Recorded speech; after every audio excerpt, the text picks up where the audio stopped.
So I had some time off during Christmas and the holidays and the New Year and stuff.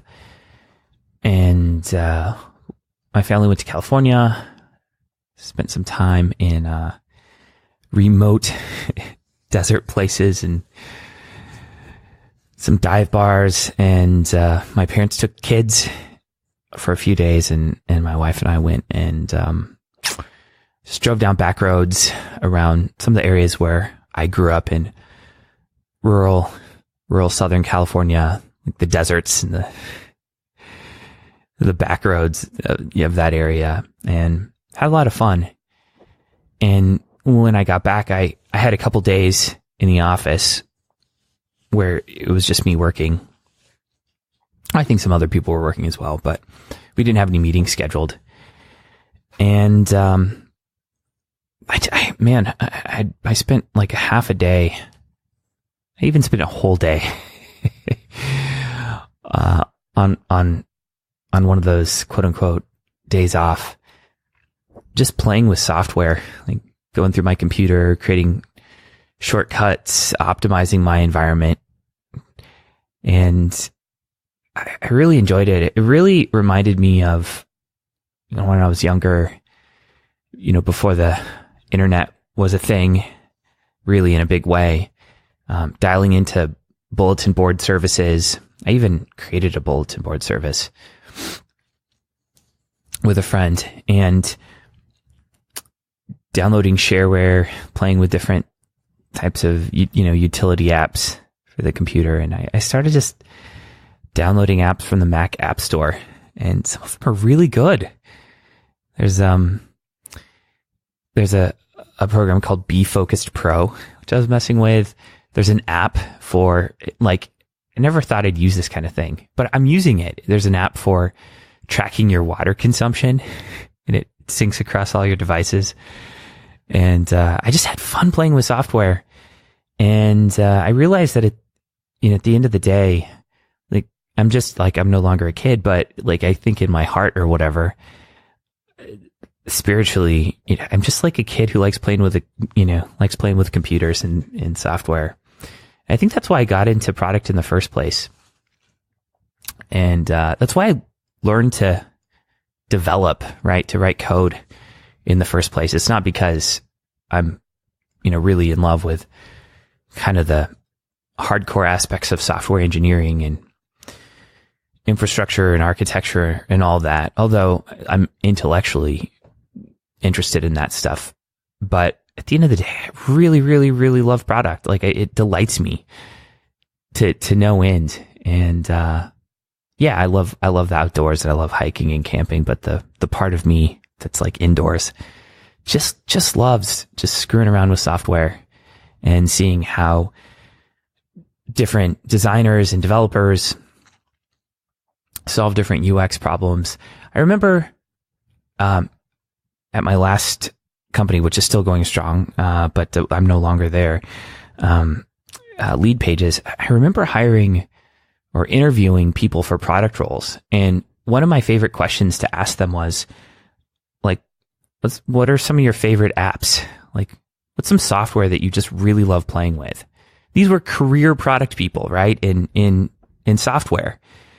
And I was dumbfounded. I was absolutely dumbfounded by the number of people that like couldn't answer that question. Like, I would often hear that they liked the Mac OS, right? Or like super obvious stuff. They liked Google Docs.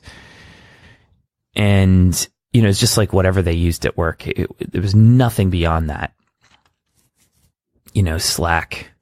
But often it would be hard for them to even come up with those, right? The question was like, what software that really delights you, that you're really getting into these days? And almost no one interviewing for that role could say anything other than like, they think their phone is well designed, or they like Google Docs, or that's, they like Slack. Really? You like Slack? Okay. And, I wasn't looking for a replica of me, but I was looking for someone who like had this intellectual curiosity around programs and software and how products should be done, right?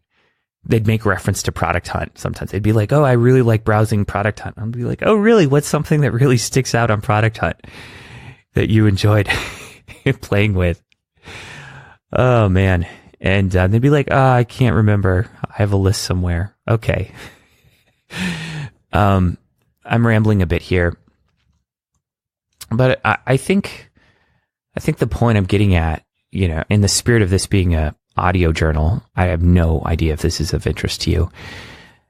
But I think what I'm getting at here is that just this idea of like, what gets you going. And during the times when I am most frustrated with work, there's always that question in the back of my head, like, if I wasn't doing this, what would I be doing? And I know I'm on the right path when I ask myself that question. And the answer is that I'd end up like basically recreating some version of Nomics, which is always the answer, right? Because I love product, and this would be the product that I'd build. And if I went about creating that, what frustrations would I have? Like, it would be all the frustrations that I currently have. So like, maybe the best thing for my development as a human is actually to figure out, like, in those moments of where I'm most frustrated, like how I can create a different reality, for myself. There's just so many aspects of what we're doing right now that are right, for me as an individual, but, I think on a number of different levels, but this is, I'm indulging myself here in this program or in this episode, but there's a lot of things here. One, I love developers. Like, I really, really, really like developers and working with developers. And that's partly why we have an API product, right? I mean, like, that personally, I guess this is okay now, right? It's okay these days to build a company that you like. It's called, investors call it, founder market fit.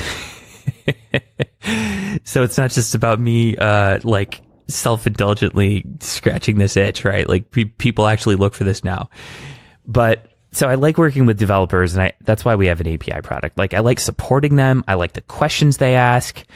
I like that in order to create a product for developers, you don't have to start your own brand revolution for the most part, like in the marketing space. If you think about HubSpot, and there's this idea when you create marketing tech, which is the niche I was in before, that you have to, like,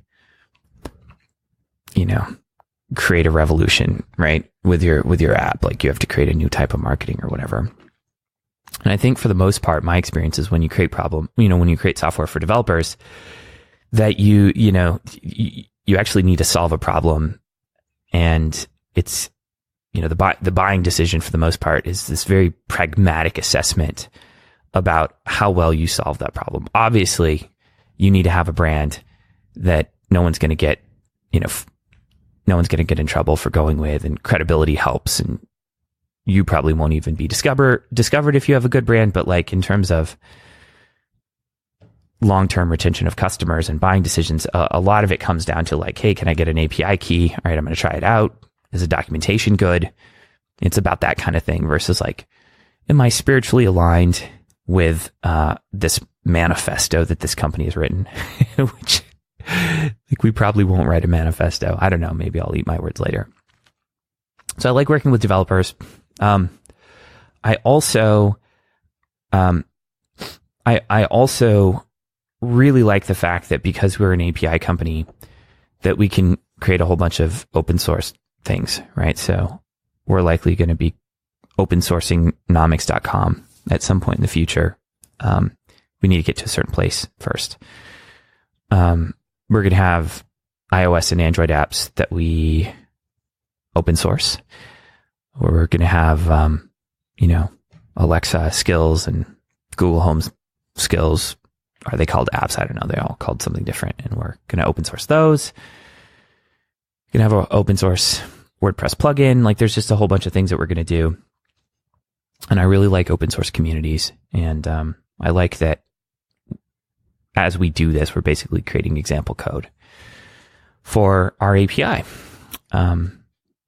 So yeah, I really like that. I really like the fact that APIs, for the most part, have metered pricing. So there's the possibility for infinite account expansion. So I'd say the biggest companies in the world, the biggest software companies in the world, allow for almost infinite account expansion. So there's two ways that the products can grow. One way is by having multiple seats. So, if you think about a company, a product like Salesforce, like their CRM, they charge per seat, right? So as a company grows, they have more seats and the company account grows, right? And then another way that it can grow is just, usage, right? So some companies have this combination of metered pricing based on usage and then also charging per seat. So Amazon.com, like Amazon Web Services is an example of a product that it allows for infinite account expansion, right? Or MailChimp is an example of this, right? Like if you have 1 billion contacts in MailChimp, then you're paying them more than if you have 500,000 contacts, right? I doubt anyone has 1 billion contacts in MailChimp who's not a spammer, but MailChimp would probably shut them down, right? So, it's not that each account should grow infinitely. It's that there's the possibility for infinite account expansion. And that allows you to have net negative revenue churn, which I'll explain that in a second. That net negative revenue churn is when each cohort grows over time in a way that eclipses account churn. So there's two types of churn in recurring revenue businesses. There's account churn, and then there's revenue churn. And so let's take a cohort of customers. Hypothetically, there's a group of customers that bought in like January of 2018, right? And over time, that January of 2018 cohort can decrease in size, or it will decrease in terms of number of accounts, right? Like even Fortune 500 companies go out of business. There's mergers, right? Like no company lasts forever. But the idea around net negative net revenue churn is that the cohorts, that account expansion or account growth of the accounts that don't churn eclipses revenue lost from accounts that leave. Anyway, so I like that characteristic. And then, of course, I'm super in love with cryptocurrency, and I fell down the rabbit hole, and I really like data, and I really like data platforms. Like we are a true data platform, but that's a topic for another conversation. But I could actually talk for a while here about data platforms, but I won't bore you. There's like nothing that like sort of the ratio of something I'm passionate about that like glazes other people's eyes over. Like there's nothing that has, that ratio like data platforms. So I won't get into it. Anyway, I guess I just wanted to share with you some of the things I love, why I love software, and some of the things that I'm incredibly passionate about with regards to nomics. I haven't gotten into some of the nuances, and some of the actually really big ideas that I think allowed us to raise funding, right? Like there's a much bigger vision than just being the coin market cap killer or whatever. That's in quotes, right? I think there's a much bigger game that we think we're playing. We hope we're playing, but only time will tell. Okay. Thanks for listening. Take care. Bye. Hey, thanks for listening. If you liked this content, please help me out by leaving a review on iTunes, Stitcher, or wherever you listen to podcasts. It provides me with encouragement and it helps other people find the program. Also, if you have a question that you'd like me to answer on the podcast, go to asknomics.com, leave me a question, and I'll do my best to answer it in the next few days. Thanks for listening, and see you tomorrow.